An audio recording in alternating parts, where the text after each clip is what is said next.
Bonsoir, heureux de vous retrouver pour ce premier journal du BIF de la 36e édition du Festival international du film fantastique de Bruxelles. Pour la 5e fois, il se déroule ici à Beaux-Arts. Plus d'une centaine de films proposés durant ces 12 jours. Au menu de cette émission, on fera un tour de la programmation 2018 et on verra avec Jonathan Lennartz quels sont les films à ne pas rater en ce début de festival. On découvrira aussi notre nouvelle candide Zoé qui va entrer dans le monde fou du BIF. Mais tout d'abord, on fait un point sur cette édition 2018 avec son président, Guy Delmotte. 36e édition déjà, il y a un grand changement. On ne rentre plus par la rue des Sols où on n'a plus une double entrée. C'était une volonté du Beaux-Arts. Et finalement, tout qu'on fait, c'est très chouette parce que ça officialise, disons un peu, certaines personnes vont dire, sans bourgeoise le BIF, mais non, ça officialise un peu le fait que le festival est un festival international et qui peut rentrer maintenant par la grande porte après 5 ans. 5 ans à Beaux-Arts pour le BIF et pour cette 36e édition, la venue d'un invité de marque, Guillermo del Toro, le réalisateur du film 4 fois oscarisé Shape of Water, la forme de l'eau. Cette année, ça tombait bien parce que Shape of Water avait gagné le prix à Venise, puis il a gagné les BAFTA, puis il a gagné ci, ça. Et donc, il se préparait, je présume, à être en tout cas nominé aux Oscars. Et donc, pour ça, il ne pouvait pas prendre d'engagement film. Et ça, c'est la chance, c'est qu'il tient parole. Il n'est pas encore là, mais il a dit qu'il viendrait. Et qu'on a le meilleur réalisateur du monde comme invité. Donc, pour nous, évidemment, c'est quelque chose. Et il est vivant, et il fait encore des choses. Pour la soirée d'ouverture, 2 films à l'affiche, Marrowbone en salle Ciné 1 et Ghostland de Pascal Augier. Au casting, Mylène Farmer, Ghostland qui vient d'être primé au festival de Gérardmer. C'est un film dur, mais aussi qui parle justement de la société. On parle toujours des zombies, ça fait peur, mais c'est comme ça que tu remues les consciences. C'est pas en disant que tout le monde il est beau, tout le monde est gentil, bien que j'aimais beaucoup ce film aussi.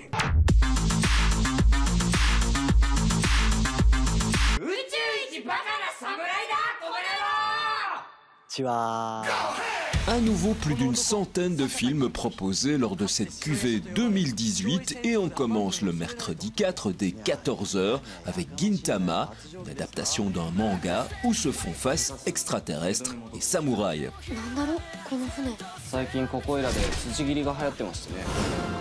Au programme aussi The Man with the Magic Box, de la SF avec l'amour en thématique. On va rester ici tout l'été, on n'aura jamais assez d'eau.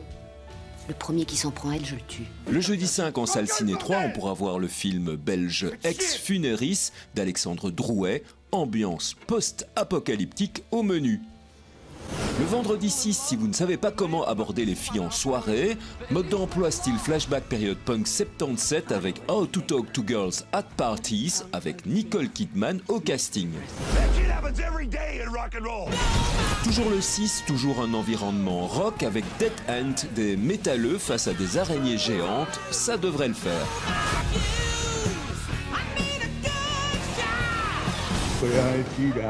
Le 7, le film chilien Trauma devrait créer la polémique comme A Serbian Film il y a quelques années, violence extrême et dérangeante, une séance interdite aux moins de 18 ans.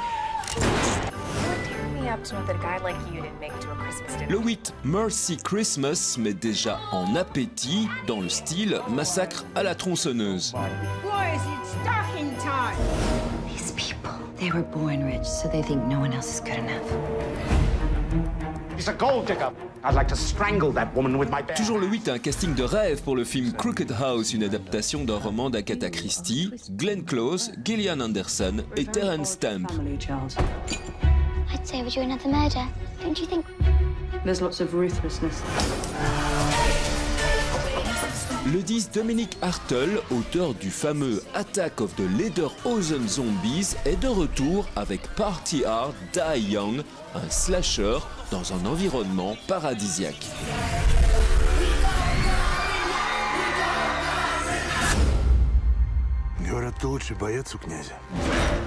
On démarre la deuxième semaine le lundi 9 avec une première internationale de Sitian à Mad Max version steppe russe.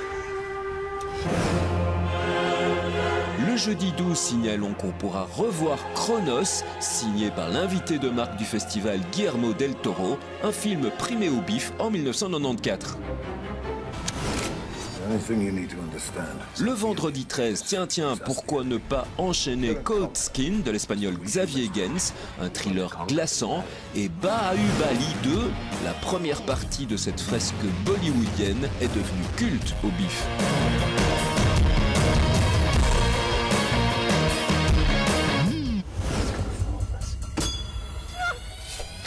Le samedi 14 au programme de la nuit, on pointera parmi les 4 films Victor Crowley, 4e volet de Hatchet, annoncé comme un croisement entre Vendredi 13 et American Pie.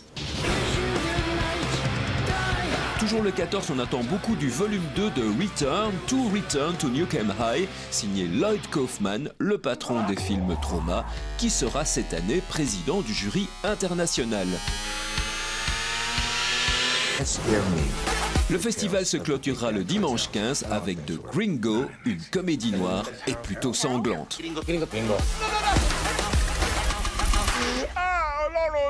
You really believe in God? Of course I believe in God. What kind of person does not believe in God? I guess I kinda do, but not. Avant de retrouver Jonathan Lennartz pour la séquence fin de film, on va avec Zoé, notre nouvelle candide, voir quelles sont déjà les attentes des biffeurs avant le démarrage de cette édition. Bien au minimum la même chose que pour les 35 éditions précédentes. On attend à avoir peur, à rire et à s'amuser surtout. Des films. Des émotions, de l'amusement, des nouveautés.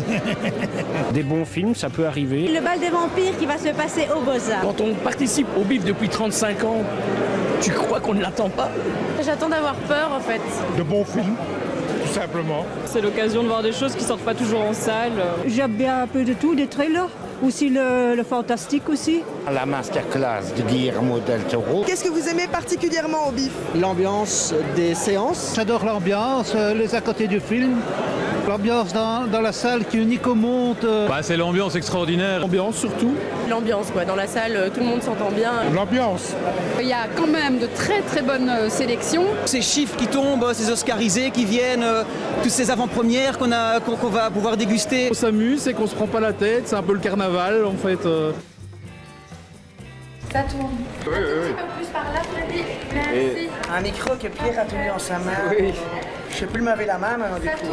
Le talent d'acteur d'année en année, c'est extraordinaire. C'est gentil parce que je sais que tu es un connaisseur. Ah oui. Petit événement dans l'histoire du festival. Après Annie Bozzo, Georges Delmotte, c'est un autre pilier du bif, Freddy Bozzo, connu aussi sous le pseudo de Jésus, qui part à la pension. Depuis le début du journal du bif, il nous a à chaque édition du festival parlé cinéma dans son style inimitable. Bon vent Freddy et merci de nous avoir donné fin de film. Ici, on vient pour avoir peur, hein, d'ailleurs, c'est le but. Hein. Donc.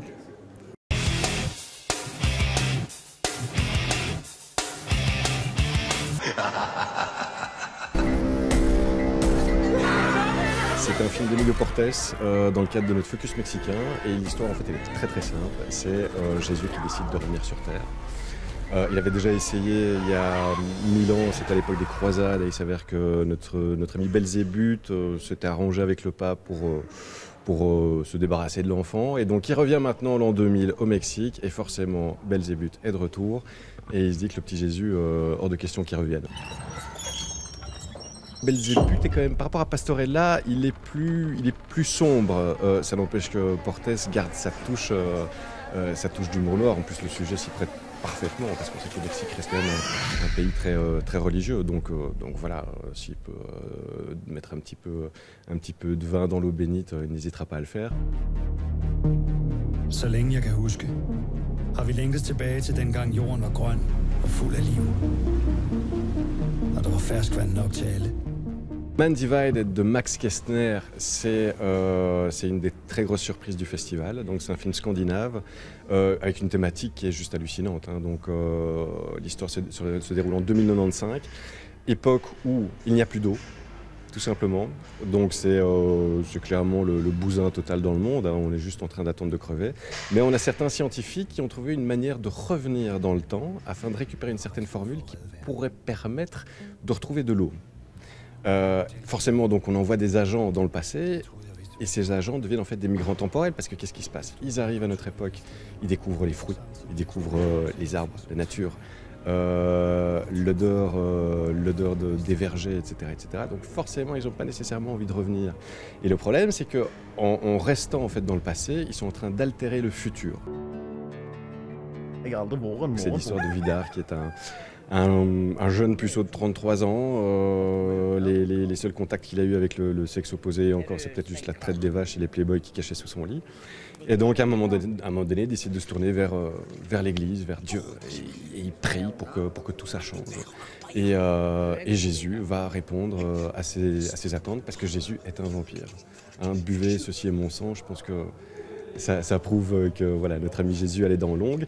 Et donc on va suivre Vidar dans ses péripéties assez hallucinantes. Ce qui est assez dingue, c'est qu'il y a quand même certaines scènes qui ont choqué l'Église, en tout cas là-bas, parce que de nouveau la Norvège reste un pays très, très, très religieux.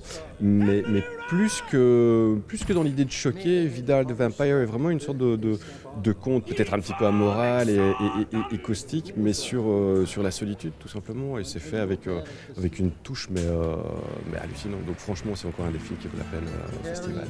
Vidar? Vidar? Vidar? Vidar? Hey, Vidar! Fin de ce premier journal du BIF que vous pouvez évidemment retrouver sur le site internet de BX1 et sur la page Facebook officielle. On se retrouve demain. Bonne soirée.